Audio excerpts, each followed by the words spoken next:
Welcome to the Andy Social Podcast. My name is Andy.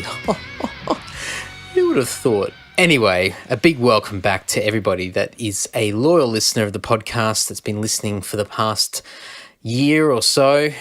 Really appreciate it, and it's great to get your feedback as each episode comes out, and it's good to be back on track as well. And of course, a big welcome to anybody that's made the effort to click on a link or download or stream or whatever this episode to see what all the fuss is about and get a little bit curious. So thank you so much for making the effort. I hope you enjoy it. I did enjoy doing this episode, and by all means go back and listen to some of the previous episodes, the previous 60, if you feel that way inclined.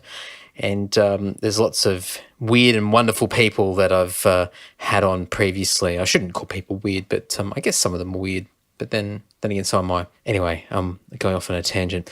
Moving along, a little bit of housekeeping before we get stuck into this episode. I am going to be a part of the Appice Brothers drum tour in Australia, the Australian tour, which is happening next month in February. For people that are listening in the future, and this is past, then you can just ignore everything I'm about to say. But for anybody that is listening to this in the month of January or early February, I am doing two shows with the legendary Carmine and Vinny Appice. They are doing their Drum Wars tour. In addition to that, Mike Mills will be joining myself as the backing band, so I'll be playing bass, and Mike Mills of Toe Hider will be playing guitar, and of course, I don't know why I say of course, because some people don't even know who's playing, but Chaz West, the singer from Lynch Mob, I believe he's sung with Foreigner on one occasion as well, and a few other projects, and amazing singer, and he's going to be on vocals for the tour. So the tour itself is going to be in Sydney and Melbourne. There's 2 Drum Wars shows, and there are also 2 drum clinics. So for any drummers or drum fans, strongly recommend checking out the drum clinics as well as the shows. So very quickly, the dates are February 16th at the Factory Theatre for the drum clinic in Sydney. The following night, Friday, February 17th, at the same venue for the Factory Theatre for the Drum Wars show. Then we cruise on down over the border to Melbourne to do Saturday, February 18th at Max Watts, which is the Drum Wars show, and then Sunday, February 19th in Melbourne at the Croxton Band Room for the Drum Clinic. So if you're in either of those cities, or well, even if you're not, strongly recommend seeing if you can make the trek to one of those dates, or you could just go hard and just go to all of them, and we'll go and have a beer somewhere along the way. You can grab tickets from me. I'm going to sell them for $50, including postage. So that's pretty much cost price. So I'm not making any money off this. So I've been given a bunch of cheap tickets, and I'm just going to try and offload these tickets to as many people as I can. So $50 a pop, and I'll do them with no additional postage charge. You can just hit me up on whatever channel you want. You can email me, you can shoot me a message on Facebook, Instagram, Twitter, blah, blah, blah, whatever you want. Did you know there's a contact form on my website as well? I keep forgetting. I set one up there and I tested it out and it worked, and then it's never been used. So yeah, if you want to try your luck on there. Actually, someone did once. I do apologize. But yeah, if you feel like getting a little bit adventurous, you can go over to the contact page on my website, andysocial.net as well. Anyway, moving along, this episode features vocalist, frontman of the Adelaide, I would like to say death/thrash metal band, but I'm sure all the genre elitists will probably chime in and tell me exactly what niche genre this band is. But anyway, I say death/thrash extreme metal band Truth Corroded. Jason North is the man in question, and has been a vocal, excuse the pun, part of the Adelaide metal scene for a long, long period of time. Jason's helped us out with, I think, almost every single show that we've ever played in Adelaide, probably bar 1 or 2 when he hasn't been available. And he is pretty much the go-to guy for interstate bands and even some international bands that come through Adelaide. He's just an amazing local booker and promoter. He also runs several festivals each year. Last year, he kicked off the South Australian Heavy Music Fest. I'm probably completely butchered that, which Jason mentions in the podcast, which went extremely well, which was showcasing all South Australian heavy bands across a whole range of different genres. And I believe that's happening again this year in 2017. He's also been behind the Against the Grain Festival, which is no longer running, but has more or less changed its name to the New Dead Festival. And it's been going for several years now and has developed quite a following. In my opinion, has been a replacement to the legendary Metal for the Brain. So for people overseas, we had a yearly metal festival in Canberra called Metal for the Brain. Definitely not a Wacken or grass pop or anything like that. But for us in Australia, with such a small population and a relatively small metal scene, this was our mecca. This was our Australian metal mecca. So people travel from all over the country each year to drink, party, and watch some of Australia's best heavy bands.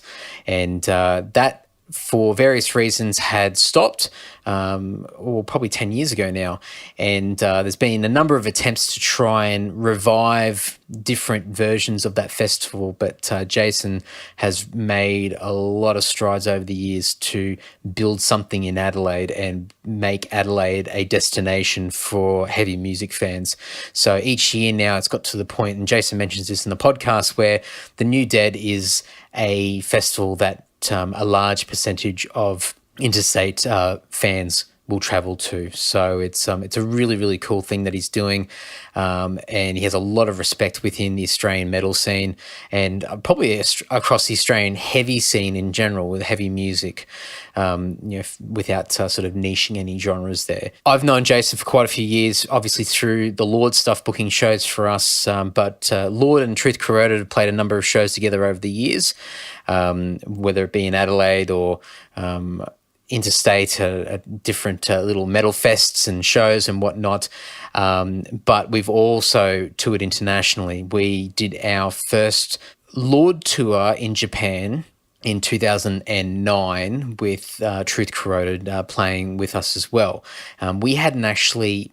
actually, I'm sorry, we have met previously. I was going to say we hadn't actually met in person for the first time, but we had met the year before. But this was a really cool opportunity at the time to go to Japan. We had been previously, but under the Dungeon name. But this is the first time as Lord, and it was great to go and experience, I guess, this freshness and this new version of the band with an additional legion of Aussies with us playing music. So it was really cool and it was their first time in Japan as well. So there's a lot of great memories. This episode, we talk about Truth Corroded. Jason's also runs Truth Inc. Records with Greg, their bass player, Gregory Shaw. So we talk a bit about that. We talk about the festivals, New Dead, and we spend a lot of time talking about lots of crazy tour stories, but in particular, the Asian market when it comes to heavy music. I would like to think that Truth Corroded have been probably the pioneers for Australian heavy music through many parts of Asia.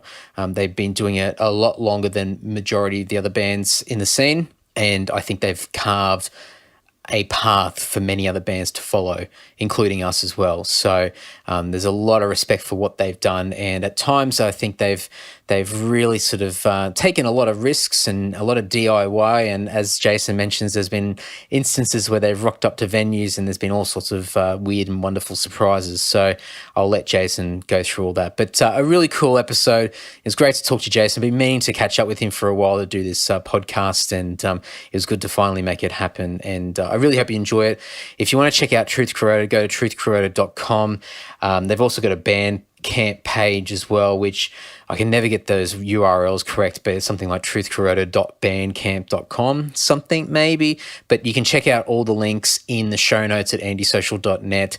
Give it a shot. It's on the heavier end of metal, but I know there's a lot of you guys out there that love that stuff. I love it. I'm a massive Truth Corroded fan.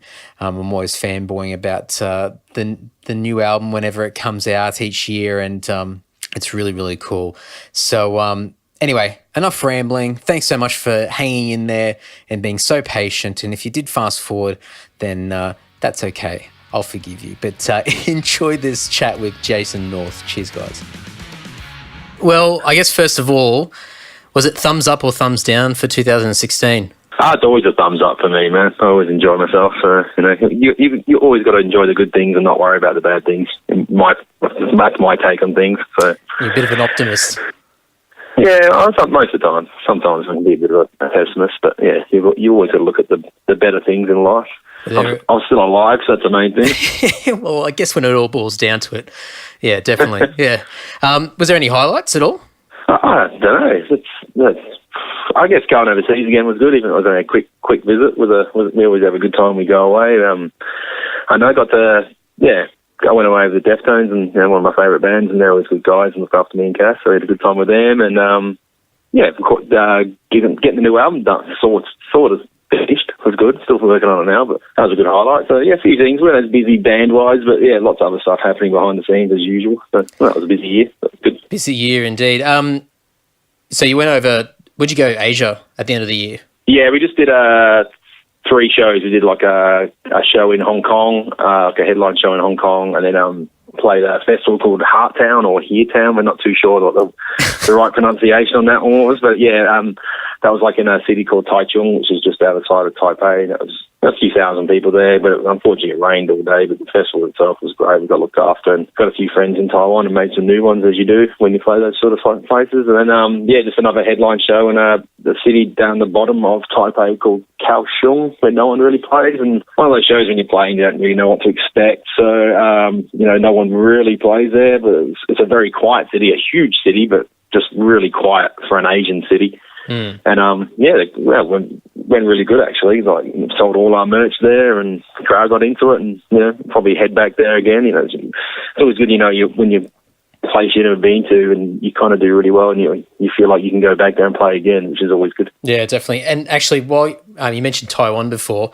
what's up with those really crazy show posters that were popping up on Facebook for that show in Taiwan?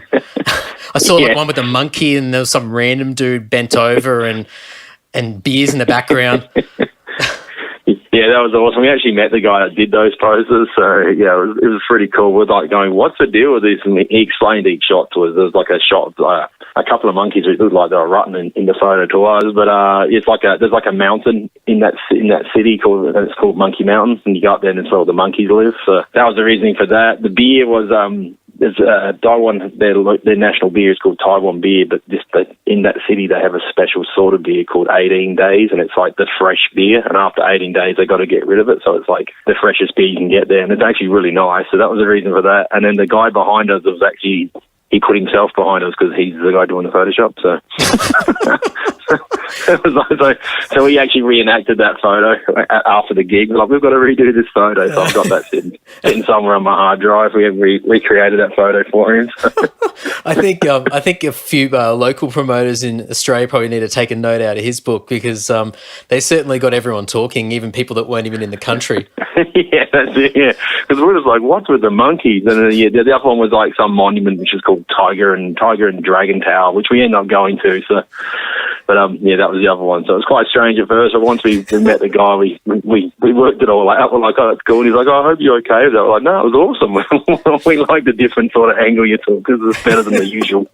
Look how tough we look in the alleyway photo. So. Yeah, that's it. I think I wonder if it's a case that all the locals there are just used to his crazy posters. He does it every time there's a band coming through, and just like puts his own ridiculous spin on a show. It's just maybe it's like a collector series, and everyone in Kaohsiung collects his artwork. So hopefully, few people have got that. But I've got all 5 stored away on my hard drive for future reference. That's awesome. How many times have you been to Asia now? overall? For the band? Yeah. A lot. We've done, let's see if I remember this. Hong Kong, that was our 5th show in Hong Kong, so 5 times in Hong Kong. 2nd time to Taiwan. We've done China 3 times. We did Japan 3 times. The first time was with you guys, as you know. Then Southeast Asia, say Singapore, Thailand would be maybe 3 or 4 times, and Vietnam once, stuff like, yeah, I think that's all the places we've played in Asia. I'm probably missing, South Korea as well. We did South Korea, yep. Yeah. So that's really good for us, actually. We meet a lot of good people, we've met a lot of good promoters, and the shows, probably 9 times out of 10 do really well over there, so the crowd's pretty hungry, and they're pretty appreciative that bands come over there. Like when we first started playing now, I don't think anyone did Southeast Asia, as far as Australian heavy bands anyway, before we did it in like 2007, I think the first time we played there. And now you look at that region, they're getting all the big tours, you've got stuff like Hammersonic happening there and Pulp, big festivals, and you've got bands like Metallica are heading there now for the first time. So the region, like Australia was in the early 90s, there was nothing here, late 80s, early 90s, and now you're getting, hundreds of bands playing, and now it's turned into another great region for bands to tour. So, you're probably one of the only, I can't think of another, probably heavy Aussie band that's toured all through that region, and region's very vague sort of term because, you're talking about Asia in general, but I don't think there's any other bands that have done as much sort of across all those countries than you guys. There's bands that have come after you guys and have started to pick some of those places, but you guys have, the amount of times that you've been to all these places and probably covered more than anybody else. Yeah. I do see a lot of bands now, like a lot of Australian bands are hitting them up and going back there because they've realised that it's a good place to play. I think Japan was always, yourselves and that played there before we did, and a lot of Australian bands do, and it's always been like a region. I think that any band would love to play Japan. It just has that mystery about it, and everyone's known it from the early days of metal. You see all these Iron Maiden videos in Japan and all that sort of stuff. So Japan was a bit different, but places like China and stuff like that was just unheard of to play those places. I think we were one of the first Australian bands to ever play China, as far as I was told. I know we beat Kylie Minogue by like a week. So we played China, we played Beijing with Behemoth, and we got like 600, and I think Kylie Minogue got like 60,000. So it was, we almost did as good as her. Well, at least you can claim. At least you can claim you got in there first. That's it. We beat Kylie Minogue something. It's insane though, because when you think about how many people are spread across all those countries in that region, China alone is just insane, but all through Southeast Asia is just, the population's insane, and extreme metal's obviously been probably the front runners with popular style of music that's starting to really sort of creep through. But even now, like, we see as a band, obviously we're playing completely different music to you guys, but we're getting all these underground like power metal fans popping up out of the woodwork from all through Southeast Asia, especially Indonesia. There's like this crazy cult Halloween like fan club or whatever, and Halloween, I saw Halloween played there last year or the year before or something, and they played outdoors, and it looked like there was about 10,000 people there. It was insane. So I think obviously the extreme metal bands have started to get in there and lay a lot of that groundwork, and now other bands are starting to wake up to it. But I always sort of looked at it as, there's just a lot of extreme metal fans there, a lot of death metal fans and grind and whatnot and hardcore. And but I think it's like anywhere, you got population, you're going to have diversity with music tastes as well. But it's just insane that it's only just sort of opening up now. So there's so much opportunity. Oh, definitely.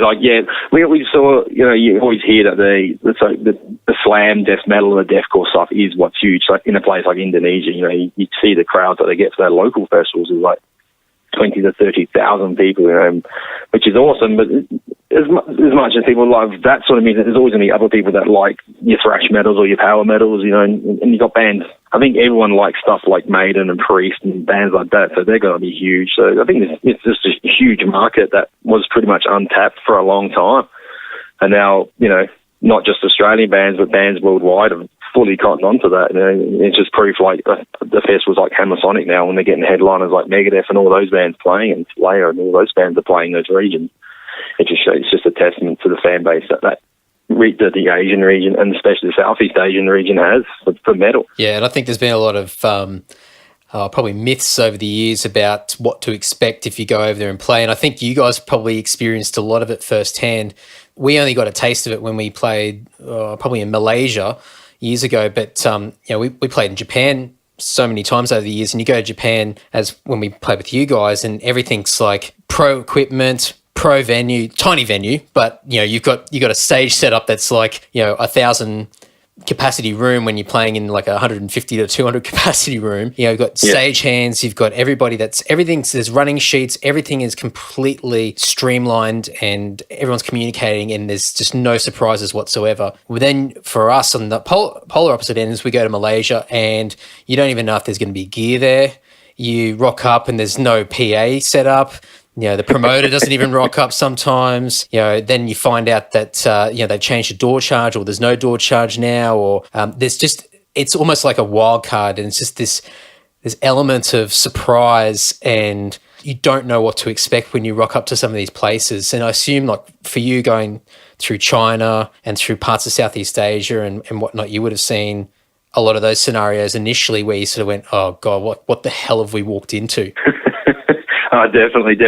Like you say about, Japan, the venues there are just incredible. You get like, it's all run regimental. Like you play there, everyone gets a sound check. You set time and sound check. Everything runs perfect. There's about 50 staff there just looking after all your gear. They're pretty much adjusting everything. Everything's run by iPads and it's like the most amazing thing. And then, the complete opposite of that, when we played Vietnam, I don't think many bands would have played Vietnam. I think Contrive played it before we did. We just had no idea what to expect. But we got contacted by a promoter who was like, I've just moved here. I used to do shows for like Testament and Sadus and stuff like that. And I really want you guys to play because you're playing Bangkok like 2 nights before. So would you want to do it? And I was like, yeah. So we worked out what we needed and what the deal would be and that. And it was awesome. We went to Ho Chi Minh City, went to the venue. And the venue was really nice, like a nice little venue. And they're like, oh, this is your back line. And it was like a couple of like 20-watt Gorilla amps, like this 2-piece drum kit. And the drum stool was like a bench. So a drummer had to play on a bench, which was awesome. The mixing guy really hadn't done much mixing. He was like, I haven't done many bands, but we'll see how we go. And the opening band was like a covers band with a couple of young dudes and obviously their dad would just like do like 6-minute solos in each song. They'd do something like a Bryan Adams song would have like a 7-minute guitar solo and the dude just wailing like Eddie Van Halen over this whole song. You're like, what is going on? But then they busted into something like the Mighty Morphin Power Rangers soundtrack and it was just really weird. The crowd there was like a bit of a mix, but before we went on, there was like a lot more metal dudes. There's a few tourists there, but it wasn't heavily full with tourists. There was a lot of locals, but it went crazy. Like the circle pits and walls of death. There was like even like a little punch up and some disgruntled local didn't understand. The crowd getting into it. He thought they were fighting, so he wanted to get in a fight. It was always really crazy nice. But it's fully packed. Like when you look back at it, and go, that was awesome. I love playing Vietnam. Definitely want to go back there. So, and through that one show, we've now been met other promoters in different regions of Vietnam who want to bring us back. So yeah, but that is definitely the other side to say a Japanese venue where it's perfect. As I said, underground bunkers where the sound is immaculate, stuff like that. But we've also played venues in Thailand where the drum kit has been welded to the floor, so you couldn't even move anything. Which has been a bit of a challenge. Or there's like just bar stools on the stage. We played one place in China. There was a motorbike parked on stage, and we had to like pretty much force these people to move this motorbike, which they just left on the stage as we were sound checking.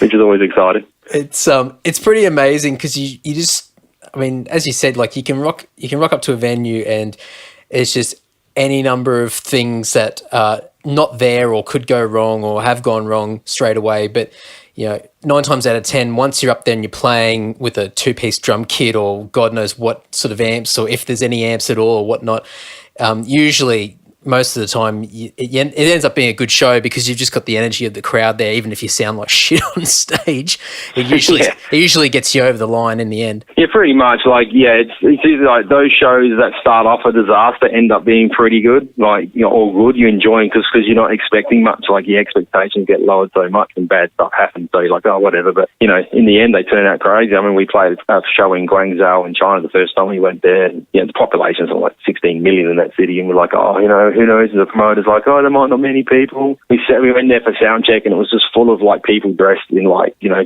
shirts and blacks, like business looking, and people and a whole bunch of like students. And then this opening band just played like Oasis covers and stuff like that, like a lot of Britpop sort of stuff. And we're like, oh, this is going to be... And everyone was sitting down at tables like, this is weird. But then the local band went on. They were sort of like a doom metal band, you know, from China, which was kind of crazy to see. And then the crowd sort of warmed up, and then our friends Belly from Singapore were doing a tour. They went on, and it just got a little bit more nuts. And then we went on. It just absolutely went out of control. Like, there was a place only held like 200, but I reckon they had about 400 people in there. There was like 3 blackouts during our set, and it was just one of those really crazy shows that, like, we started out going, oh, this is going to suck, but it turned out to probably be in one of my top 10 shows ever, you know, just because the expectation was not there at first, but then it was just taken to the top. It was great.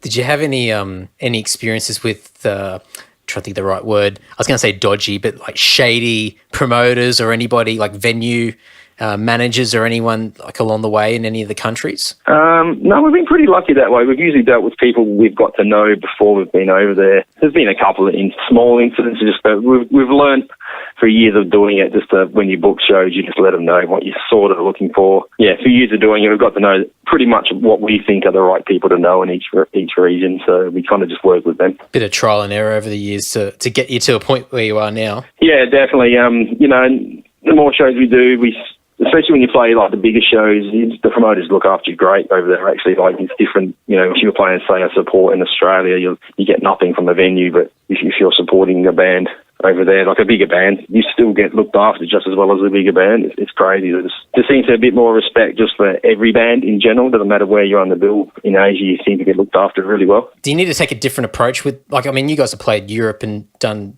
support tours through Europe and whatnot, or even back home, comparing to Asia? Do you have to approach Asia completely differently? Like, when, you know, I'm just thinking of other bands that have, like, once we went over there a couple of times, doing Southeast Asia for the first time, and then obviously we've been to Japan a bunch, always get hit up by guys going, oh, I'd love to go over there. What should we do, or who should we talk to, and whatever.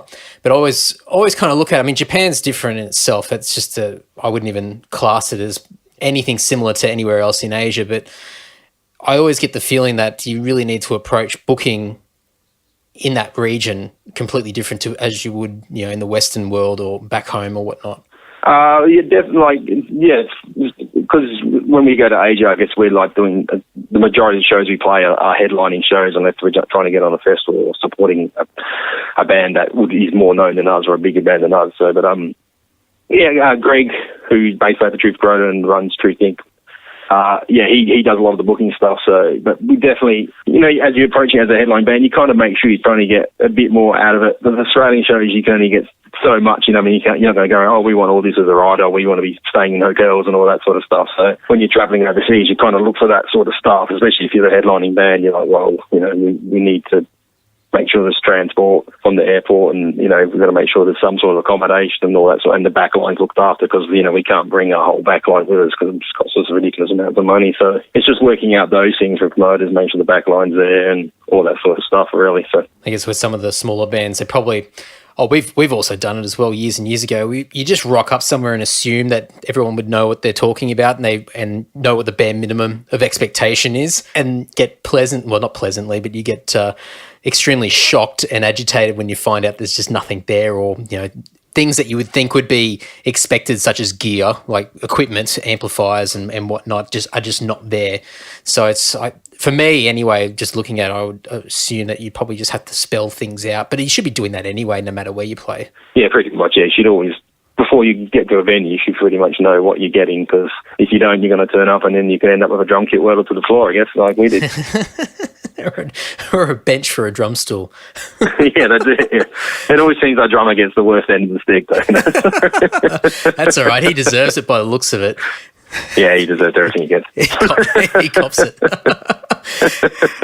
I'll shift from Asia in a second, but there's one thing that you've told me this years ago, well, not too long ago, but there's a story that you've told a couple of times about when you guys, I think it was in Osaka. You want to tell that story? Because I thought, I've got to document this. Well, it was the second time we played Japan. So the first time, as you know, we supported you guys, which was awesome. We had a good time, but we got to go back and play some headline shows.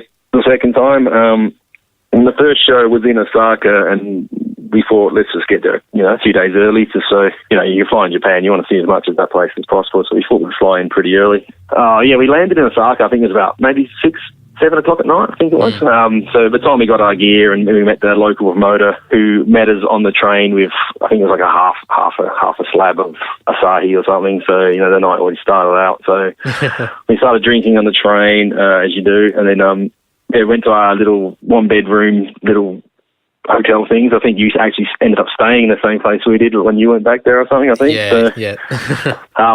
So this is like a small place, pretty cheap for Japan, but still, decent little rooms. So we stayed there, and the area is sort of like the slum area of Osaka. I guess you'd probably not slum, probably not, but probably not the best area to be staying. But time we got to our hotel and we checked in and stuff, it was like, no, like 9:30 at night. We're like, oh, we should go out tonight. We've had a couple of beers, and it was just the band, just the 5 of us by that time.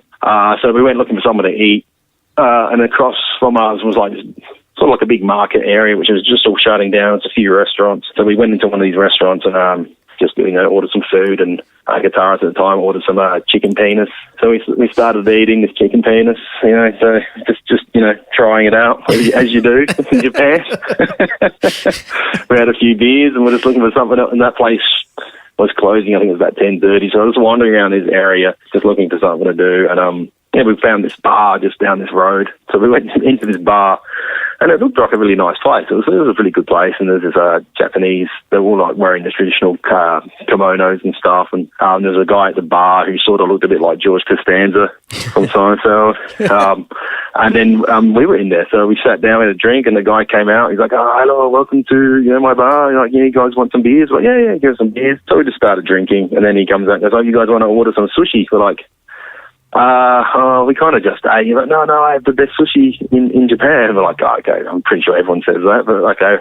We're like, oh, we didn't want to say no, because he was being pretty nice to us. So yeah, we ordered this, and he brought out this massive tray of sushi. It would have been like maybe a meter long of just all this sushi. It was just like, oh my God, we're like, this is going to cost us a shitload. Like, what are we going to do? Like, we didn't want to start blowing all our money, like, because we just had no idea how much this cost. We wanted it to be cheap. But we're like, all right, we'll start eating. So we're having a few drinks, we're eating this sushi. The guy looked like George Costanza, just staring at us.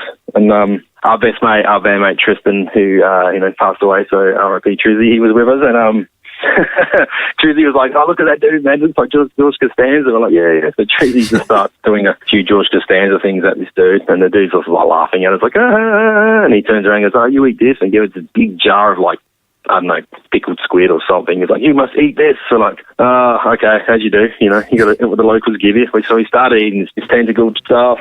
And then out of the blue, the dude, the guy that owned the bar just stands next to me and just pulls out this like, I reckon it's like a little revolver pistol or something, like a 6-shooter gun. And he's like, look at my gun. I am the Japanese Jack Bauer. We're like, what?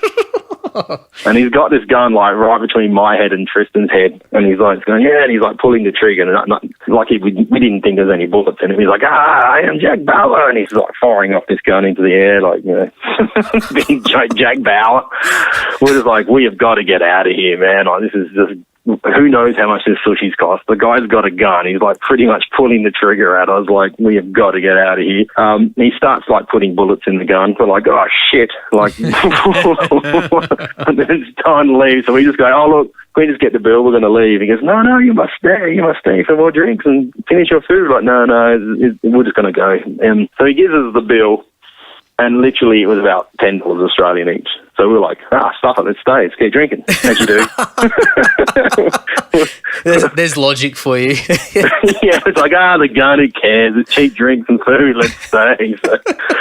So he was like, you stay, here's some more drinks. And then he brings out this M16 machine gun. And I was like, what are you doing? And he's like, I am Jack Bauer. And he's just like yelling this stuff at us. We're like, oh my God. Like, we're like, we've got to get out of here. So as we're leaving, he turns to us and he goes like, "Oh, you guys, you can buy my waitresses for like, no, it's all right. We don't want to buy your waitresses, it's all right."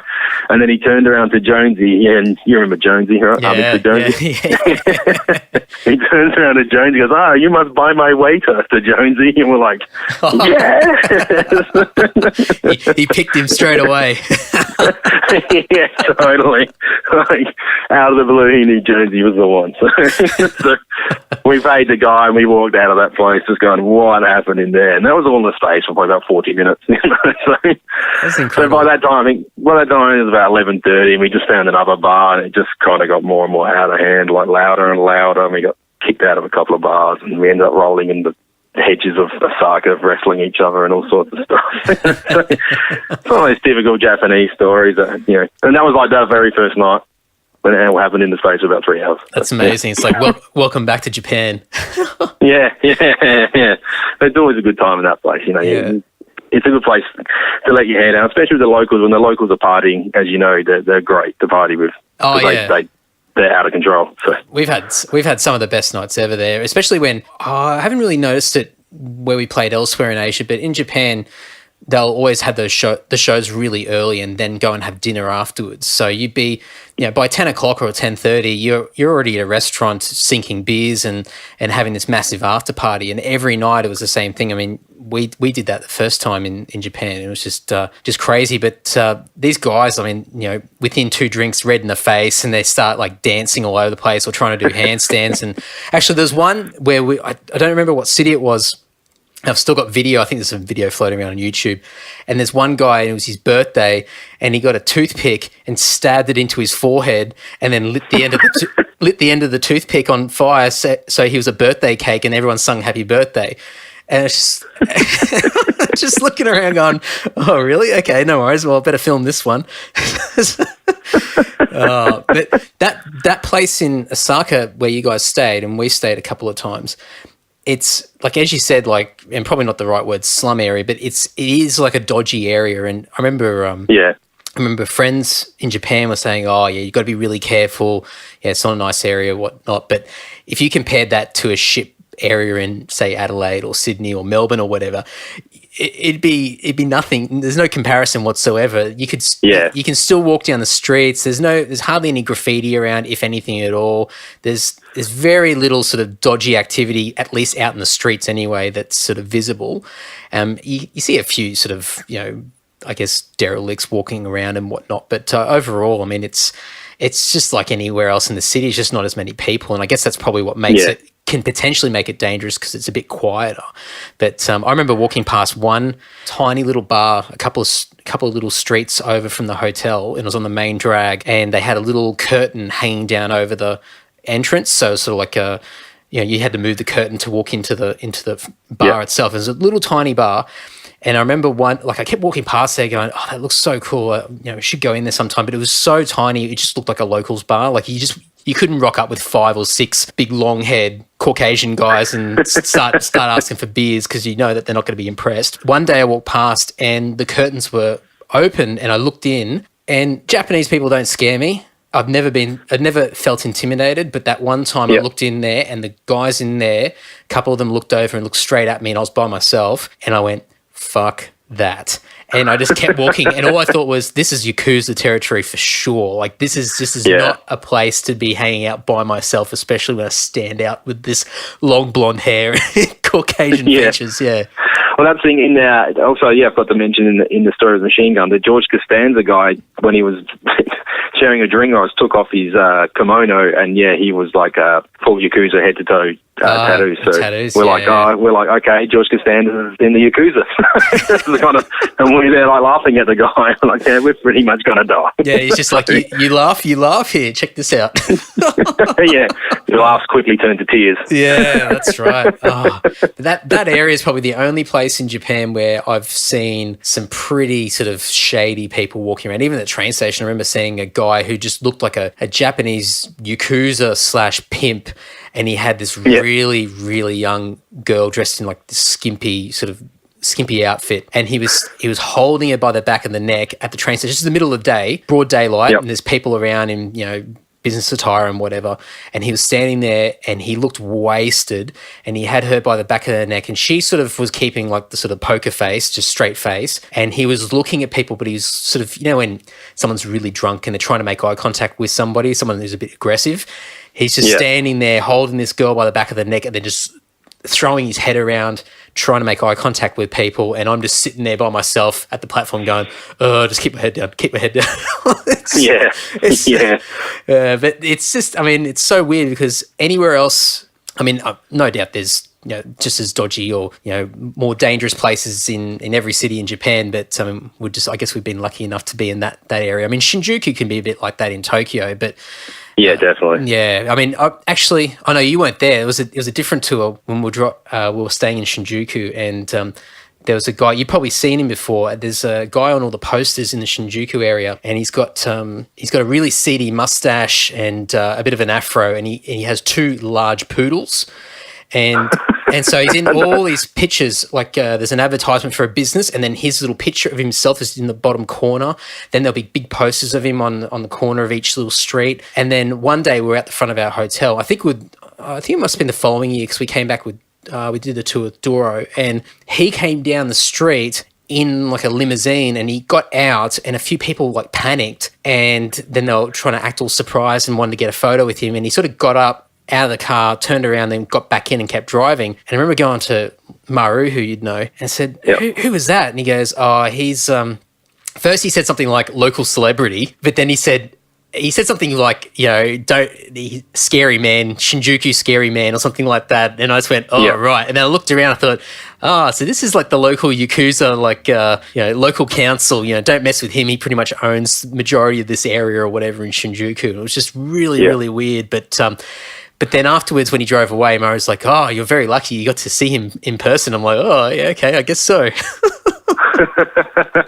We had a run in China in a city called Shenzhen, which is right on the border of Hong Kong. The very first time we played China, we ended up having a few drinks after the show, just like at the local 7-Eleven, because as you know, in Asia, you can just drink beer wherever you want. So we're having a few Heinekens. It was like me, Greg, and the original Trick guitarist, Mark, just sitting at the front, just talking, and this guy kept walking past, an older guy, and he would walk past us every minute and just stare at us. We're like, "Oh, what the hell's going on with this dude?" And then the sixth time, he just stopped and just started talking like Chinese flat out for about 3 or 4 minutes straight up to us, and we're just looking at each other like, what is this guy going on about? We have no idea. We're like, we better ring our mixer who spoke Chinese. We're like, ring Kenny. We're like, Kenny, you got to come down here. Some dude is just yelling at us in Chinese. He comes running down from the hotel, and he's like, what? He talks to the guy. He's talking to this guy for a good 3 or 4 minutes. They're both just, speaking fluent Chinese to each other. And we're like, what is going on? And he's like, he just wanted to say hello. We're like, he just wanted to say hello. He was like yelling at us for like 5 minutes because that's the sort of person he is. And we met him, we shook his hand, and next you know, he's on the phone, and this guy turns up with this hot plate and like crates of like beer, like long neck beer, like 40 bottles of like long neck beer. The guy starts cooking for us, brings out all his food, just starts giving us all this weird food like chicken knuckles and pig throat and just weird stuff like that. We're like, okay. He starts talking a bit more, and he's like, I am the local importer exporter of this area of Shenzhen. We're like, he's like the drug dealer. He's like the mafia dude. So it turns out that it was the same deal. He owned this whole area, and Greg got talking to him, and he was like, next time you come and stay at my house. I have a big house on the hills and all that. I control the ports and all this stuff. And by this time, it was like 7 a.m. We're pretty loud. Like there's about, the rest of the band was there, and the band were touring with Berlin were with us, and it was getting a little bit out of control. And the few police turned up just to see what's going on, and he just, you saw him go up to the cops, and he just started yelling at these police and just told them to leave, and they were left. And like, wow, this guy really is pretty. He really is like the Chinese mafia or something. So we're like, what is going on? Like, if the cops can't control it, then jeez. Yeah. Wow. So that was cool. So we met this guy. We remember when we went back. We haven't been back to Shenzhen actually. So maybe next time we can hook him up and see if he's still around. See if he's up for a party. Yeah, that's it. So, because he said, he's always up for it. So we'll see what happens. I think you guys could write a book just on all the times you've been to Asia with all the different people you've had to associate with or had to interact with over the years. Yeah, definitely. Yeah, as you said, we've been there a lot, and we meet some great people, and there's always a good story. No matter, I think any band can pretty much bring out some good stories once they start playing different places, because you always meet some interesting people. No matter where you are in the world, there's always someone that's a little bit crazy, or you do some crazy things when you've been drinking. So, but to me, it's always one of the best things about being in a band is the stories, the people you meet. It's always good times. No, for sure, for sure. I have to go and dig up those old YouTube videos and chuck them up online again, just because there's some good memories just of that year. What did you say, 2009? Yeah. No, it was a lot of fun. All right, so my next thing on my list here, because I've actually put a bit of effort in this time as opposed to last episodes. I wrote some notes. I better think of something to talk about. So, according to Facebook, you're the Vice Chancellor of Truth Inc. Records. Yeah.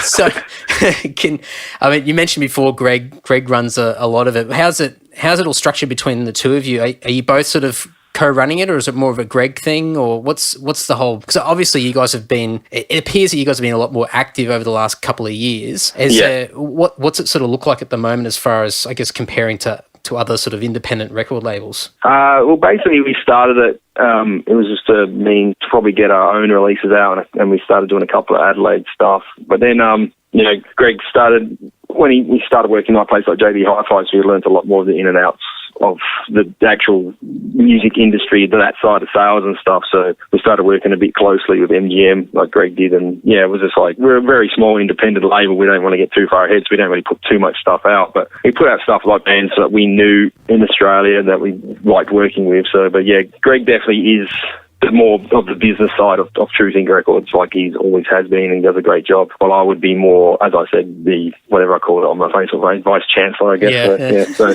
but I would do more of the background stuff, just like artwork, and that's more of my thing, the artwork and all that sort of computer-based stuff for it. But Greg's more of the definite hands-on for Truth Inc. Records. But about a year and a half ago, we decided to branch it out a little bit more and get into management and just booking for bands that we would put on the label as well, or other bands that wanted to sign with us.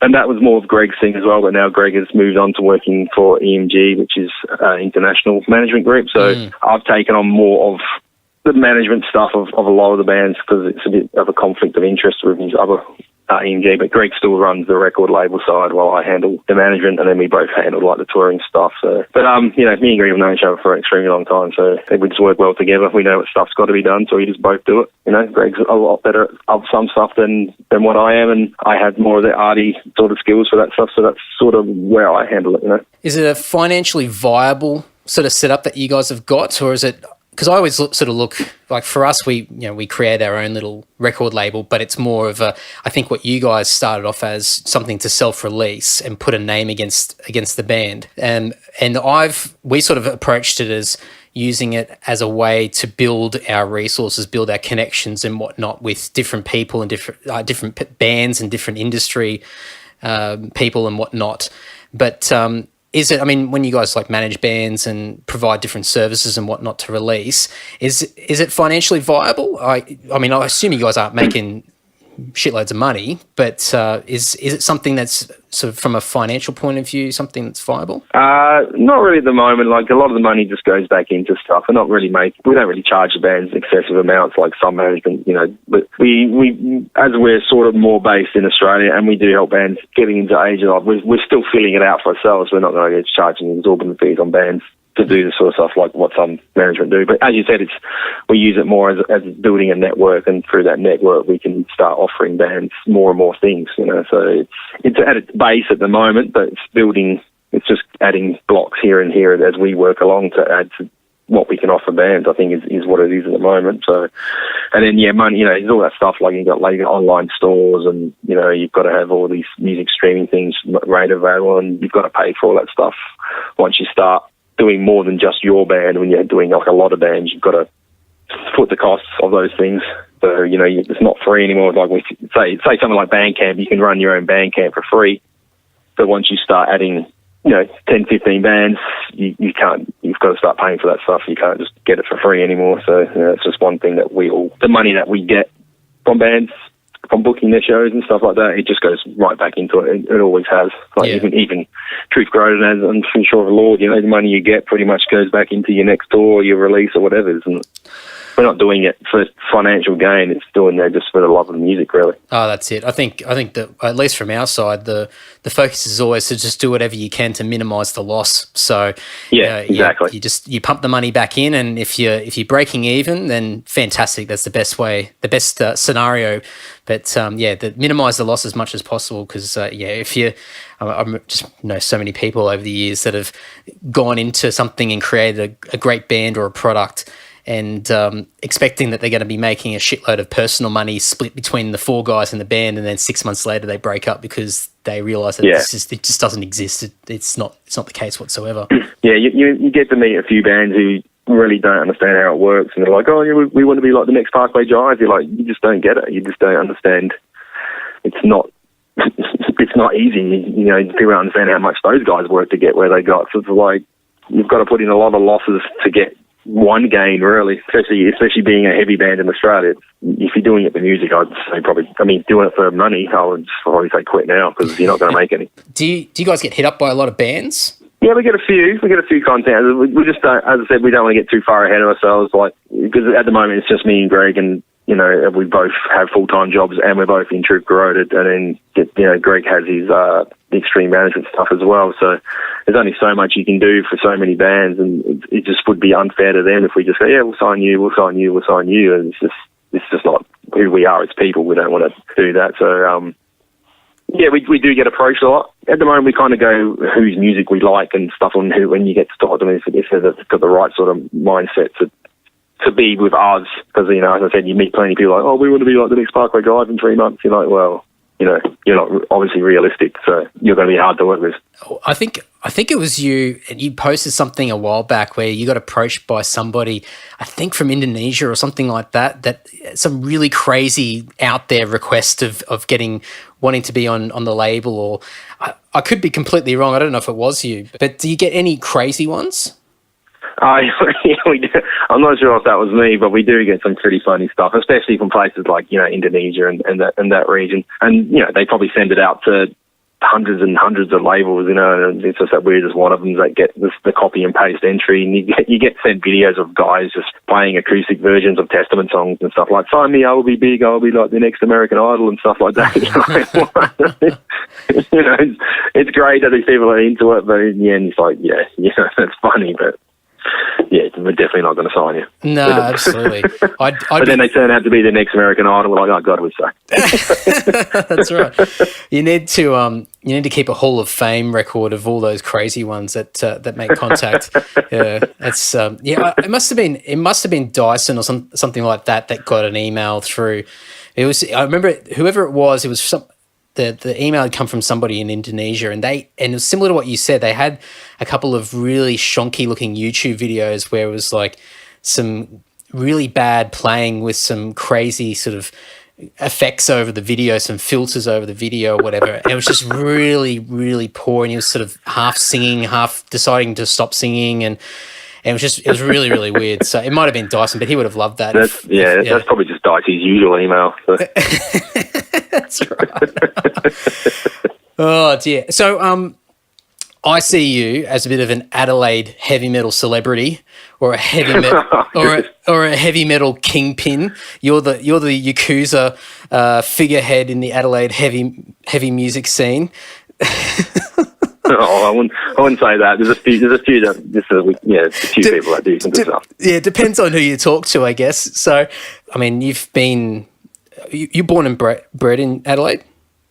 No, I was born in England, but I moved to Adelaide when I was like 6. So pretty much been here since I was talking. Yeah. So I mean, I've only known you for X amount of years, probably just before the year, probably 2007, 2008. And I think when we first came over and played a show and you helped hook it up. But I mean, I've always seen you as part of pretty much all the main sort of metal fests that happen in Adelaide. You appear to be sort of the primary booker for a lot of heavy music in Adelaide. So you've been a part of the scene for don't get me wrong, there's heaps of other guys that have come and gone, and lots of people that are booking shows in Adelaide, but you seem to be one of the main guys that consistently has been there and been a point of contact for a lot of interstate bands over the years to, check with you first before sort of making any decisions, or if you're busy, then go to plan 2 or whatever it is, option 2.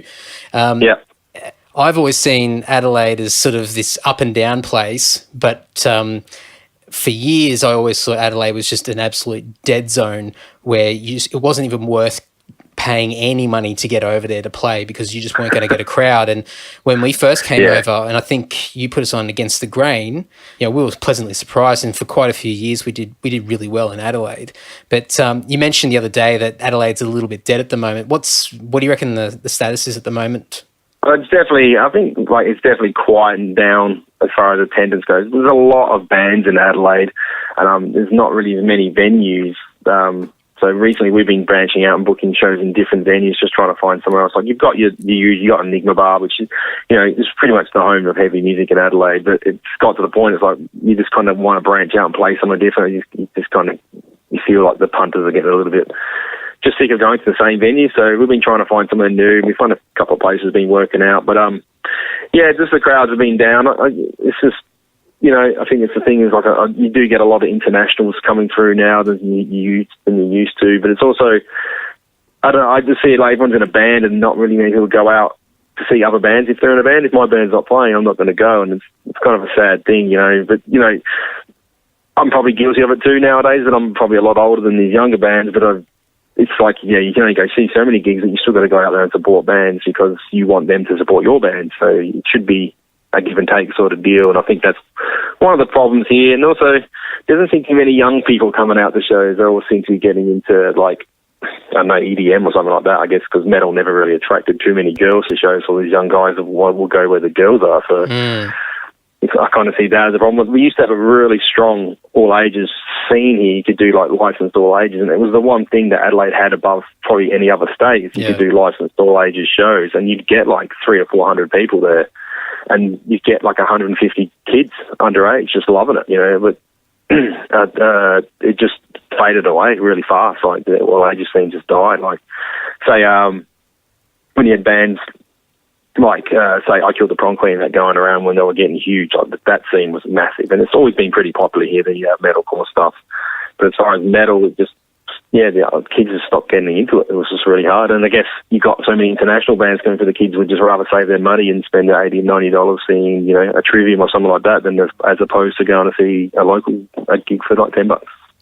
Yeah, it's weird. I remember probably 10 years ago when we first went down to Tassie to play, and there was only a couple of bands that had gone down there before us, as far as sort of regular shows down there. They hardly had anything. So, and obviously Psychroptic were down there. But apart from some of the local guys, I mean, very rarely were people going down there to play. And so they had a couple of setups that were similar to what Fowler's is, not on the same size, but as far as that sort of licensed all ages setup, or they had a separate, you do an afternoon all ages show, then at night in the same venue, you do the over 18 gig.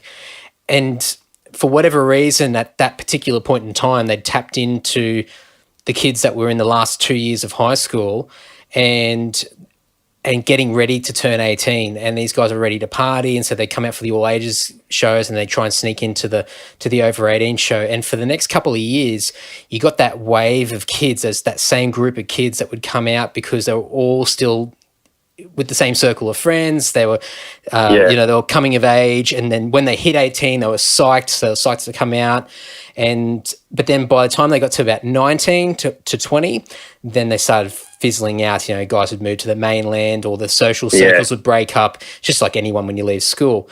And it's funny because I've said this to a few people.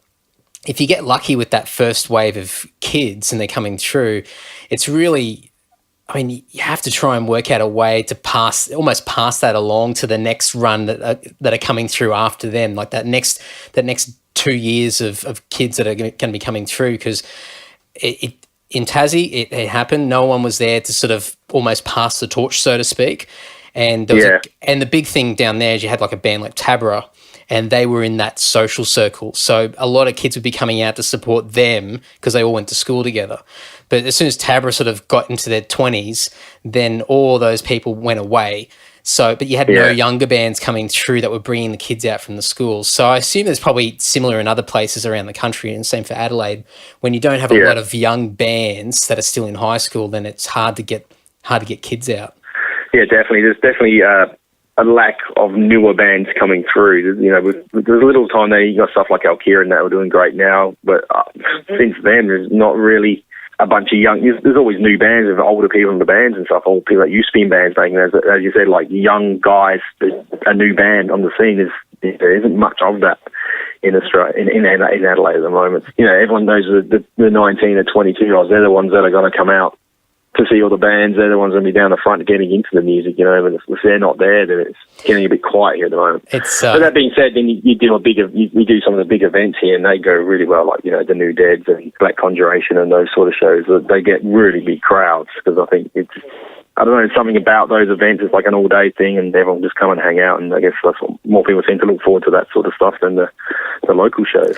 Yeah, and it'd be interesting to see what your breakdown of your age groups are for some of those bigger events, because I always see you get sort of three stages of a crowd. You've got that sort of 18, 19, 20 sort of gap, and then you've got the mid-20s, and then you've got the sort of, well, probably hitting 30 and above, and each stage gradually gets smaller and smaller as people, you know, get careers, they get wives, they get married, kids, etc. So the commitments all change, and you know, people can't maintain a big nightlife or drinking culture, especially because a lot of them go pretty hard, and they disappear. But I mean, for me, like I'm now 2 hours out of Sydney, so I'm sort of getting more selective about the shows I go to. So for me, I would be more gravitating towards those bigger events than just your standard sort of headline local show that's happening on a Friday or Saturday night. And I'll have to select those ones just to make sure I'm maximising my time when I do make the trek up. So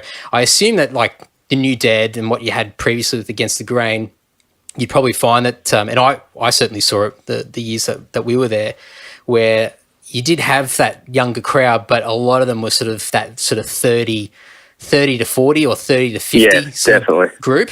And they were the guys that haven't been out for a few months and they're ready to rage and they're on the tinnies and they're getting ready to have a big day, a big drink session. And they've dedicated the time to come out, and they've got their wallets packed full of 50s and they're ready to go. Yeah, that's exactly. Yeah, I guess. Yeah, we have even the New Day. Everyone likes it because it isn't all day, and it's now become like, oh, people can come in and just catch up with your mates. You know what I mean? It's like that day for it. It's like, you know, what people. It's like, you know, just a big day out in the Soundwave, but on a smaller scale. But it's the same sort of deal. Also, I can see a bunch of bands I like, and I can also see all my mates, and I can just talk shit for fucking 12 hours. You know, so. That's it. And you guys have, over the years, you're always getting obviously a lot of bands from interstate that come over and play the events, but I mean, I've always noticed heaps of just music fans just travelling over just for a weekend on the piss, just to go and catch up with people. Especially, I mean, I've done it one year where, you know, I'm not playing, but I've gone over just to rage for 24 hours and just catch up with people that are all in the one place at the one time. Oh, that's it, exactly. It's like, you know, it's all from back in the day when we had Man Off the Brain, which was like, you know, the best event Australia, like heavy music ever had. You know, it was just a great event. You could just go there and hang out and see everyone you knew from the scene or your friends in that one area. You knew that everyone was going there that weekend, and it was great. So the deal was with Against the Grain, which then became the New Dead. It was the same deal. It's like, Adelaide's the place that a lot of people were like, I don't want to go to Adelaide, but how about we try and make it? If you're going to go to Adelaide, you come for this festival, you know. So yeah, so we could definitely get, like this year we had so many people from interstate. It was crazy. Like when I was originally selling tickets, it was like probably every third ticket was someone from interstate. We had so many people from Victoria and Brisbane, like those two, and people from Perth and people from Darwin coming over for it. It was crazy. More so than any other year. This year we had probably, I reckon, a quarter of the, probably not a quarter, but like 1/5 of the crowd would have been from interstate, I would say. Yeah, and that's so cool because, I mean, you know, there's a couple of guys in Sydney that have been trying to get those things going. You know, Dave Balfour's got his Steel Assassins thing that's about 4 or 5 years in now, and it's only just starting. I think last year was when he finally sort of got to that point where starting to see a large percentage of people making the trek from Melbourne or Brisbane or wherever else, and because people have just happened to be there. And what I've found is you'll have guys that play in like a band from Melbourne that go and play, have a great time, and then they decide, stuff this, I'm coming back next year, I don't care if I'm playing or not. And so those people make the trek over, and then, you know, they bring some mates and whatever, and it becomes this big social get together each year. So it's really, really cool. Yeah, it's definitely a word of mouth thing. I think, you know, every year you get more and more people because the people from the year before enjoyed it so much that they're telling their friends or their friends in bands, like, you've got to get over, you've either got to go to it or you've got to try and play it, you know what I mean? So it's definitely a word of mouth. And I think with any event, once they see that it's been done 3 or 4 times, they go, okay, cool. It's obviously, you know, it's not like a one-off thing. It's not crap. It's obviously run really well and bands want to play it, and it just, I don't know, it just seems to solidify in your mind, like, okay, it's well established, so I definitely want to be at this thing. It's not going to be like, oh, here I go, I'm going to turn up and the drum kit's welded to the stage, and it's going to, you know, no one's going to be there. So. I think someone's going to have to just do that again at a show. Like when you guys are touring, or you come to Sydney next or whatever, we'll just get a sheet of metal on the instead of the drum carpet, and we'll just weld a shitty drum kit to it. Poor Kieran will crack the shits. We'll make it a prerequisite in our rider. Drum kit must be welded to the stage. You see some green local promoter just shit himself, go, oh man, how the hell am I going to do that? All right, I've got 4 quick questions because I'll wrap it up. I'm looking at the time. So given that you've pretty much lived in Adelaide the majority of your life, what's good about Adelaide? I don't know. No, Adelaide's a good place. It's a lot more casual than most of the cities in Australia. People are pretty laid back here. I think if you come here for a weekend, you'll have a good time. Like, you know, it definitely is a bit of a nanny state as far as a lot of things go. And you know, we don't really have a week nightlife, you know what I mean? Like, so Monday to Thursday, if you're in Adelaide, you're pretty much going to be stuck with stuff to do. But Friday, Saturday is always good. You know, there's a lot of good bands here, good venues, good people. You know, good weather most of the time. So it's always good. All right. Well, you might be able to answer this next one a lot easier. What sucks about Adelaide?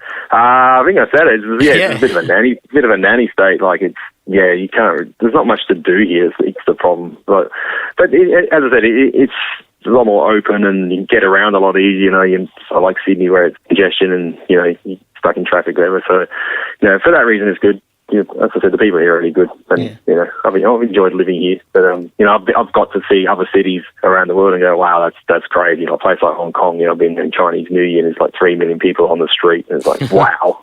I'm glad I don't live in that sort of crazy population 24/7. You know, it's always good to have a bit of breathing space. That's a bit of a polar opposite to North Terrace. Yeah. Well, on that note, would you ever live anywhere else? See, by saying that about Hong Kong, I actually really do like Hong Kong. I love that city. I've been there with the band and just on holidays like nearly 10 times now. I have a great time in that city. I've got to know my way around it, and there's some great people. So, you know, I'd probably live there, but the way you live there, though, is the one thing that turns me off because it's just so expensive to live there. You'd need to be a millionaire to actually, you know, have a decent enough place or live hundreds of kilometres out at some sort of room. You know, the houses we have here in Australia, you know, are so much bigger than that in a lot of the places in Asia. So we're very lucky here by what we have as far as living standards and stuff. So it's the same as Bangkok. I'd love to live in Bangkok. I really like the crazy cities. I don't know, I like the chaos around me, but I also like to be able to retreat from the chaos and hide. So I think as far as Australia goes, though, you know, Brisbane is a great place. I really like Brisbane. Got some good friends up there, and I know I like the climate and the people. And it sort of reminds me in Adelaide in the music scene. You know, there seems to be a lot of varied music in Brisbane and stuff, which is good. And there's always some good bands. So Brisbane would probably be the one place I would move to in Australia if I had to move. Yeah. I've always compared Adelaide, especially when we started coming down there and playing some really good shows. I always compared, well, it was Adelaide and Brisbane that were always at the top of the list as far as good shows and good lineups of bands and turnouts and whatever. And yeah, there's a very similar aspects to both scenes in ways, because they can both be fantastic and at other times they can be absolutely dead depending on the circumstances. And it's very much I see them both as sort of like social cities where, like, you know, if you compare them to Melbourne's just got a social culture. Like, it's just you're born and bred to go out and experience things and have a bit of a nightlife and whatnot. Whereas in Adelaide and Brisbane, you really need that social circle there of people and friends, and that's what gets you out of the house. And if your friends aren't out, then you don't go out. And it seems to be the case in both cities. But when they're all out, it's fantastic. It's so good. Yeah, it's just pretty much, you hit on there as far as Adelaide goes. It's a very social scene. So yeah, if Melbourne was just night, 24/7, it was just night, and you had like thousands of money to spend, it'd be like the perfect place to live, because you can just party 24/7 in that city. You can see bands every night of the week, and it's great, But unfortunately, it's not, and very few people have the money to go party their whole life. So, but, yeah. Yeah, absolutely. All right, last question. Plans for this year, for 2017. So for Truth Corroded, Truth Inc., The New Dead, any Ding Tang Fung adventures at all? Or Okay, so Truth Corroded, we are in the middle of finishing off the new album, so we're going to get that finished, all tracks, by the end of February, then send off the mix and hopefully get it out probably the way it's looking, I'd say mid 2017, maybe somewhere between May and August. I'm hoping. Once that's out, try and get it to as many places as possible, and that that sort of 2-year time frame you give yourselves when the album's done. So there's been talk of getting back to Europe and places like that, and maybe trying to get over to the States. We get offered a few runs in the States, but financially it's just doesn't work for us, because I said we're not a 24/7 band. We've all got jobs to pay for stuff. So, for mad respect to any bands that can sustain doing the band 24/7, but we're just not at that point. Or, as we're a bit older than some of the younger bands, it's just not viable for us to just drop everything and tour for the next 2 years straight. But, definitely go to Europe, hopefully the States. Asia. There's always talk about going to Asia. We've been there a lot, and we've made a lot of contacts, and talk about getting a few festivals over there and stuff. And also doing Australian shows. We're doing New Zealand under Southern Cross, Sydney and New Zealand shows, which should be cool. We've never been to New Zealand, so should we play that? Nice. Yeah, so that's the band. We'll just be put the album out and then tour. Truth Inc. is just, it's ongoing. It's just got a couple of releases coming out. Eternal Rest from Brisbane putting out their album in February, so that's the next one. We just put out the latest Alkira album, which is great, and just getting out there once the whole gap of the Christmas season ends, and get out there and push that big time with all the media and stuff, and get them to the next level. There's always bands who are putting stuff out. Yeah, and then as far as big shows go, last year I did a heavy SA festival, and it was just all Adelaide bands. Sort of like a New Dead, but just all Adelaide, and it was just massive. The turnout was huge. We got close to like 700 people at that show. A lot of people said, I asked a lot of different bands to be on it. Like, I wanted to mix up the genres of heavy music, so hardcore, metal, doom, grind. Pretty much most bands turned it down except for the metal scene, so it just ended up being 17 metal bands, local bands, and we got like 700 to this thing, so it was huge. It was really cheap. We did it cheap. We did like $15 for the whole day, but massive turnout. So then Fowler's like, can you do that again? So we're going to do that again in April. Oh, cool. And then the New Dead will probably be, as I wasn't too sure with Fowler's if it was closing or not.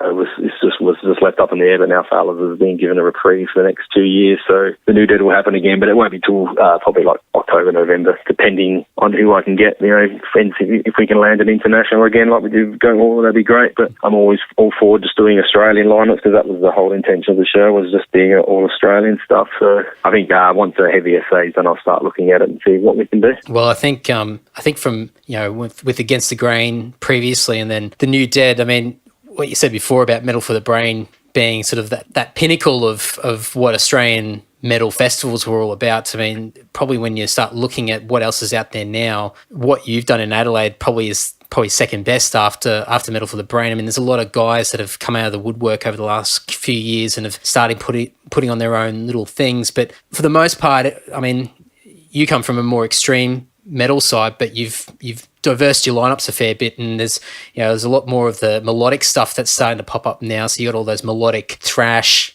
heavy metal, old school trad festivals that are popping up around the place, but they're still very niche in their genre. But like Metal for the Brain was so good because it it covered everybody. It didn't matter. It was heavy music pretty much. So I think I can't think of anybody else. There's probably a couple of festivals that have happened in Melbourne over the years, but I think consistently you've probably been the next one off the rank after Metal for the Brains. So hopefully it just continues on the right direction, because maybe Adelaide will, or it's already starting to be the next Canberra. And I mean that in the nicest way possible as well, because as soon as that came out of my mouth, I went, oh geez, that sounds like an insult.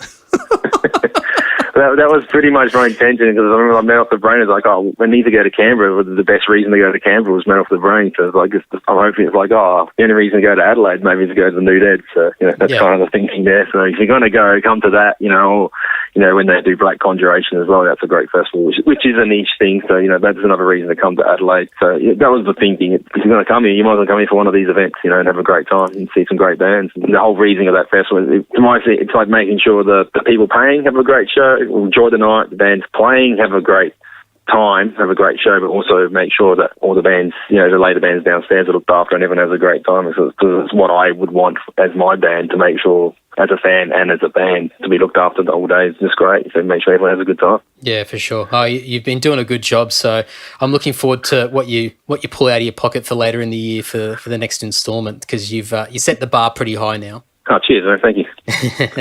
All right. Well, I'll let you go, and cool. I'll probably bump into you at some stage in Adelaide. I'm going to come over for a few different things, so I'll no doubt have a few beers with you then. Awesome, man. Good to see you. Yeah. All right. Take care. Thank you, everyone.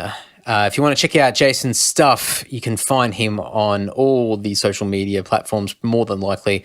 You can definitely find him on Facebook. But checking out Truth Corroded, you can go to Facebook, Instagram, I believe. They've got a Bandcamp page. You can go to truthcorroded.com. That's probably the easiest thing. It's got all the links from there. They've also got a Bandcamp page. I need to learn to talk. Anyway, whatever. Bandcamp page, truthcorroded.bandcamp.com, I believe. And definitely make contact with him and let him know what you think. As I always say with all my podcast guests, I can't stress that enough. These guys, as you guys know, these podcast interviews usually go for at least an hour in most cases.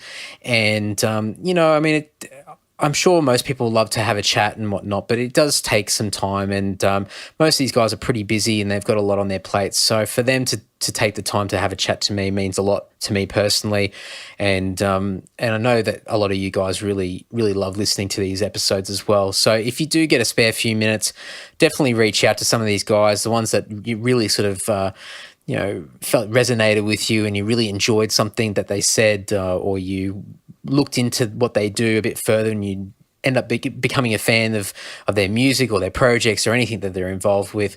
It'd be really, really cool if you send a message and just let them know what you think. I think they really appreciate it as well. Final bit of housekeeping before I wrap things up. If you want to support this podcast, there's a few things that you can do. They're all very easy, but we know what the internet's like, and we're all busy, and an extra click somewhere is usually a lot of effort, I know from personal experience. But there are a number of things that you can do. The best thing that you can do and the easiest thing you can do is spread the word. So I've got all the episodes on YouTube. If you're listening on YouTube, you know exactly where they are. But YouTube's the easiest way to share podcast episodes. So I upload everything to my Andy Dowling YouTube page. So the URL will be youtube.com/C for Charlie /Andy Dowling. And you'll be able to find this episode and every other episode on there. Great way to share them around or just tell people. Other things you can do is get interactive on social media. So when I'm posting a podcast episode on any of the platforms, please heart it, like it, share it, comment, retweet, whatever you can do helps that post reach more people, which then in turn encourage more people to click on the links and listen to the podcast episodes. They're very simple things, and it goes a long way, especially when you've got just shitty platforms like Facebook these days that don't reach very many people when you post. The more people that are interacting with the posts, the more reach you'll get, the more people will see those posts in their news feeds. So that's a really easy way. Now, if you want to get a little bit more complex, you can go to andysocial.net, especially if you're an Amazon shopper. Now, I've got an Amazon portal. You can go to my website and there's an Amazon portal link. You click on that link and it takes you straight to Amazon. Now, your shopping experience stays exactly the same. Nothing changes. There's no real benefit to you whatsoever, except for that warm, fuzzy feeling for me. Now, what it actually does is it's a unique link that gives me a small percentage of what you spend through Amazon. Now, you can buy absolutely anything and everything from Amazon, from music to books to hygiene products to God knows anything and everything. I remember listening to Duncan Trussell's podcast, and I totally ripped off this Amazon portal idea from him. But I think you can buy bidets from there and toilet products and all sorts of stuff. So anyway, if you shop on Amazon, it'd be really, really cool if you use my portal link before you go and start shopping on there. It's a tiny, tiny little bit of money per spend. It's so tiny, it's ridiculous. However, when a lot of you guys are shopping on Amazon, it builds up. And for me, the goal is that the money that comes through from that, and there are a number of people that have been using this, so thank you so much.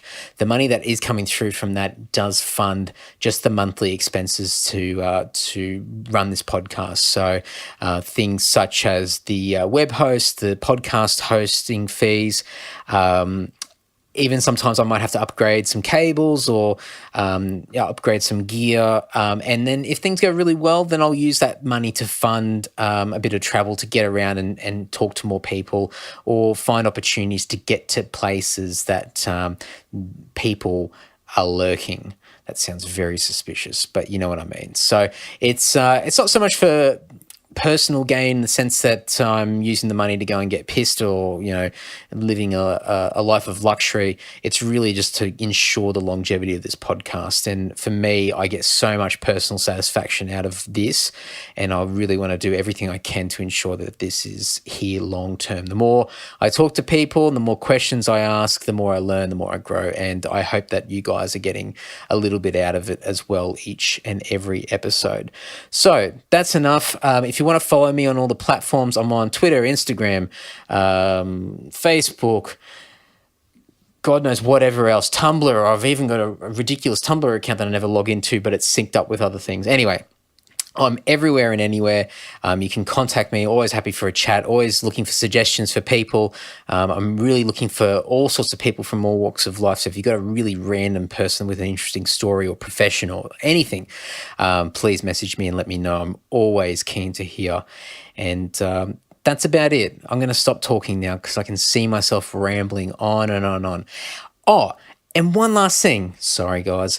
One last thing. I haven't mentioned this, I don't think, in any of the podcast episodes. I may have. I may have in the last episode. Anyway, sorry guys, I have a morning podcast on YouTube called Crazy Talk with Andy. Very amazing and original creative title, but that's what it's called. And each morning from Monday to Friday between 7:30 a.m. and 8:30 a.m. Sydney time, I upload a roughly half an hour podcast episode. What that is me in the car, driving each morning and just talking about anything and everything. If I've got an idea or something that's happened the day before or something that's coming up, just a bit more of the day-to-day ramblings, with the intention being that I do less of it on the Handy Social podcast. How ironic when you can't shut me up right now. But if you're still listening right now to me carrying on, thank you so much. By all means, check out the Crazy Talk podcast on my YouTube channel. It's only on YouTube. It's not on iTunes or anything of the such. It's a straight upload from my phone each and every day. The quality's not as good as this, but it's still pretty decent. So I'm always keen to hear what you think of that as well. But anyway, enough. Thank you so much, and we'll talk soon. Ta-ta. Bye-bye.